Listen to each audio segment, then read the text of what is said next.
Hello and good afternoon.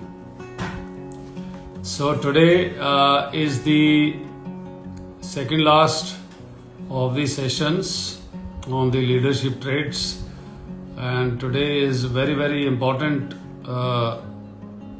part of a leadership, that is empowerment of your team.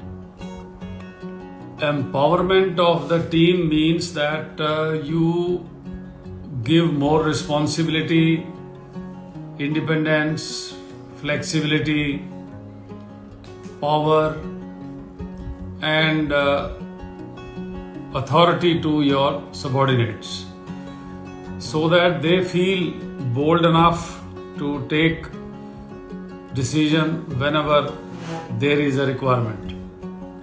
And yet you cannot abdicate the responsibility, and overall responsibility still remains yours. You cannot say that it was your job and you had to do it, and if you have fucked it up, it is all yours, your responsibility, not mine. So that is a wrong attitude, and in actuality, when you give power to your subordinates, still the overall responsibility remains with you, and it remains your baby, that you ensure it's looking after, ensure it goes in the right direction, ensure that everything goes well as planned. And if the things go wrong, you do not throw everybody or the others under the bus, and you don't say and wash your hands off. So that is not the correct approach. So how do you develop this quality in you, and how does it help your team grow is the subject of today's discussion. So the first part of empowerment is delegation. So delegation is that you distribute the work to people under you, and you give them strategically assigning projects which challenge your team members, and as per their capabilities and as per their potential. It does not mean that you give away all the unpleasant tasks or unimportant tasks, or everything which you are not able to do. But the point is that you have to delegate to be effectively utilizing your time, your resources, and as also allowing your team members also to grow by practicing their own leadership, practicing their own decision making, practicing their own judgment, so that they are able to grow in their own time. When they will get a responsibility, they will have a hang of it already as to how to do the things. The second is building confidence. See, the point is, if you give a task to somebody and then keep on breathing down their shoulders, keep on micromanaging, keep on looking for a regular feedback, and then keep on ticking them off for even small mistakes, then it is not giving them any confidence. So the confidence will come when they will know that you believe in them, and you will give them an opportunity to showcase, and you give them an opportunity to present themselves as capable leaders handling an important part of the organization. Like, for example, when you want to give a presentation of the project for which number of people have been working under you. So if you go and tell your people to prepare a presentation, and then you collate the whole thing together, you rehearse it, and then you go and give the presentation yourself, as if you had carried the whole burden. Vis-a-vis, you introduce your team, give a broad introduction, and then you call for your team members to come and present their own part, what they have done. So this will be a true holding hand and building confidence for them to become better themselves and for you to be able to get your job done easily and speedily, whereas also you will get the benefit of somebody else's viewpoint. So that is also very important. Sometimes, your juniors or your subordinates or your colleagues will be able to give you a real insight and a perspective which is different from yours, but maybe far better also. So the point is, you must look for different opinions and similarly giving them a growth opportunity and confidence. The third is that when you empower people, you have to give them the resources and the support. So you cannot leave your people high and dry. You cannot push them when they are unprepared. You cannot not give them the tools and resources they need. Think of yourself as a coach. You have to prepare your people. You have to give them adequate training, adequate nourishment, adequate skills, and then you leave them to play. So that is what you have to think of. Talking of coach,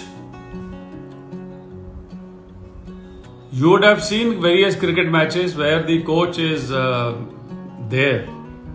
For example, you would have seen Gautam Gambhir in recent matches. You would have seen Rahul Dravid before that. You would have seen Ravi Shastri.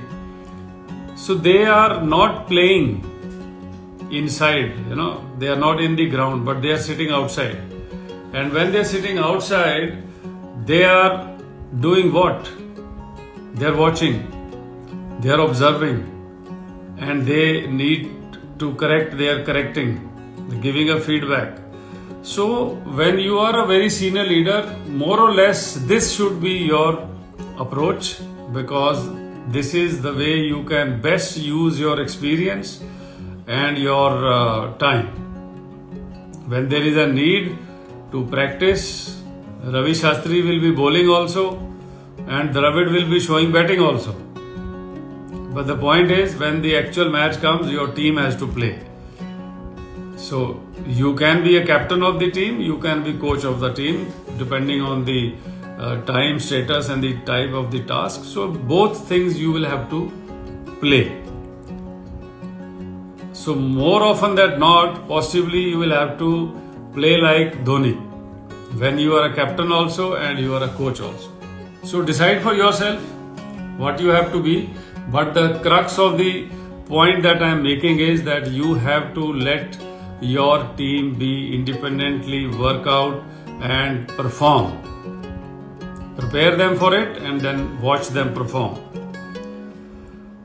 The next point in empowerment is, explain them the rationale or logic behind what you are doing. In other terms, let them know your why or their why. What are they doing about it? Why are they doing what they are doing? What is their contribution? How their part is going to play an important role in the whole game plan, and how their contribution is sustaining the team. So, and then why the whole team is working towards what purpose. So once they know the why, once they know their own contribution, they will be thereafter able to work better. Then is empowerment means also creating a safe space for mistakes. When you give delegation, when you allow them to do their own work, when you allow them to learn, when you allow them to perform, so they will make mistakes. And if you do not condone the mistakes, if you do not correct and guide properly, people will be afraid of taking a decision. They will be afraid of making any initiative call. They will be afraid of doing anything on their own, and they will keep on asking for you or the books or the policy guidelines or the rule book for how to do, what to do, when to do. So in a fluid situation, when the decisions are required fast, this approach does not work. And when you have a moving battlefield, you need people who are not afraid to take decisions. So you have to cultivate this characteristic of risk taking in your people by giving them a safe space to make mistakes and learn. So as they say that sweat in peace saves blood in war. So you have to train accordingly and allow them to make mistakes in normal routine, and when the crucial thing comes, they will be much stronger. Thereafter, there has to be a shared responsibility.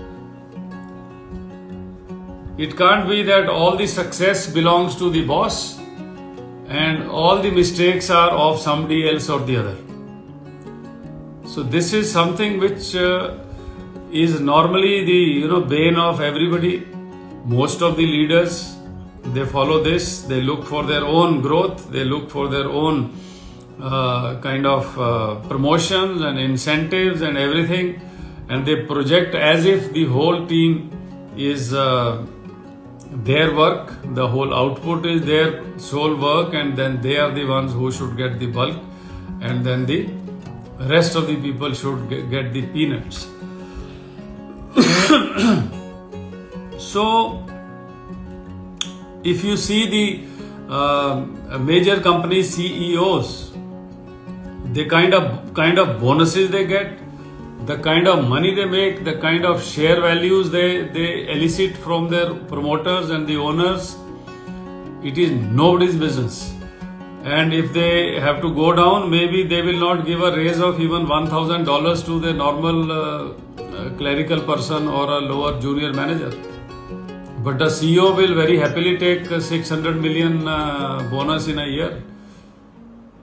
So the point is that it is a shame and it is an insult to the normal common working person who is struggling and giving his best at whatever level. You may be an MBA from London School of Economics or from Harvard, or you may be any bloody fanne khan, but you are working 8 hours a day, the other fellow is working 12 hours a day, you are at home enjoying parties and everything, and maybe in the evening you take a call and decide on a flow chart or on a worksheet, but it doesn't mean that you take $600 million and the other fellow is not even getting $6,000. So this thing is even more so here in India, and we are treating our workers very badly. We are not paying them enough. We are cutting corners as far as they are concerned, and we are very happy to take a chunk of the money and make money and buy land and yachts and foreign travel and this and that. So this is, I am very much against it, and whenever my listeners can go up and become rich businessmen, please look after your workers. Don't discriminate. And then the last point in this is that you have to appreciate your workers. You have to make sure that they are there, and then you celebrate little bit of their own successes. Stand by them whenever there is a problem in their families or with them. Give them support during health crises. Make sure that they are supported in any which way required. And then I am sure your actions will create legendary stories about you, and an atmosphere will be created where people will be able to do well.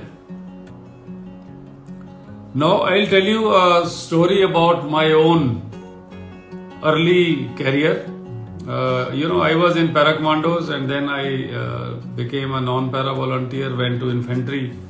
So I went to a unit which was posted on the line of control. And I was a frontline company commander, and then we had a lot of fire exchange and other things with the Pakistan in the Chamjodiya sector. And thereafter, after 6 months or so, there was a requirement, and then I was pulled back and made a quartermaster for some time. So during this time, there was the annual ADAM inspection, and then I was a young quartermaster, and I was studying the policies and everything, and I was preparing for the ADAM inspections, and then somehow I stumbled upon a ammunition storage policy. And that policy meant more ammunition to be put in the forward bunkers than we had at that time.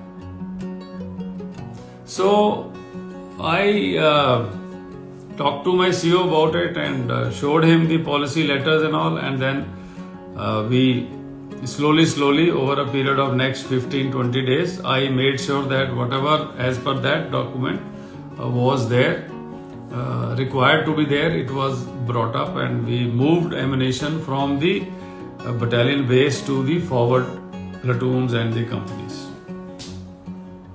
So the ADAM inspection, before that I discovered to my own horror that policy letter had been superseded, and then there were new policy guidelines, and as per that policy guideline, whatever was existing was correct. So in a manner, I had screwed up, and that screw up was in the front line, line of control. So if suppose line of control, some position was taken, or if the war had broken out, all those ammunition, etc., which was there, and suppose the things were captured, and all that thing would have been lost, and suppose we needed more from the rear echelon, this thing would have been less available. So then I very sheepishly went back to my CO. I told him, Maneka sir, this is what it is. I have not seen it. This is a new letter which is in a different file, and it says that we have to do this. So my CO then, Colonel Malhotra, he didn't say anything. He says, कोई बात नहीं, इनको सारों को धीरे धीरे करके ठीक कर लो. And then he looked at me and told me, don't create this kind of a fuck up again. And that was it. उसके बाद हमने, I again took 15-20 days, धीरे धीरे, because line of control, you can't be moving too many things and then it can't be, all of a sudden, and a drastic movement, large scale movement, and then firing was going on, so it had to be done in, trickles. So then again I took 15-20 days and I coped up the thing. But the point which I am trying to make is the attitude of my CO to accept that mistake from an officer who was just 3 years service, learning still, not having done a quartermaster course, with hardly any experience of having done that particular appointment. In fact, with no administrative experience, para commando में तो हम लोग ऐसे ही बस वो बंदूक उठा के भागते रहते थे. So the point is that if he had given me a lukewarm ACR or adverse ACR, or somehow maybe bullshitted me or demoralized me or something, I would have not done so well in my career. Though I stood in my own juices, I kicked myself over and over again, I felt bad about it. But then that was something which allowed me to rectify my own thought process and be more careful in future. It guided me to do well in my career. And it has set an example for me how to treat my own subordinates when I grew up in service. So with the grace of God, I had a fantastic innings in the army. I became a commanding officer. I became a brigade major. I became a general officer commanding. I had 10 awards. In fact, I was awarded almost every tenure. In that tenure also, as a company commander, I was awarded twice. So the point is, if that foolish act or immature act or unknowingly whatever I did, mistakes I made, if it was punished very harshly, Indian Army and the country as such would have lost out a very important person like Major General Balraj Mehta. So look back upon your own conduct, learn from this. When you get a opportunity, please empower your subordinates and make them better human beings, make them strong leaders, and then they will remember you for your guidance, and you will do well to your responsibility, because other than you performing yourself, it is your responsibility that your team performs and you create more leaders. As they say, great leaders are not those who get good results. Great leaders are those who produce great leaders. Take care and all the best. Jai Hind.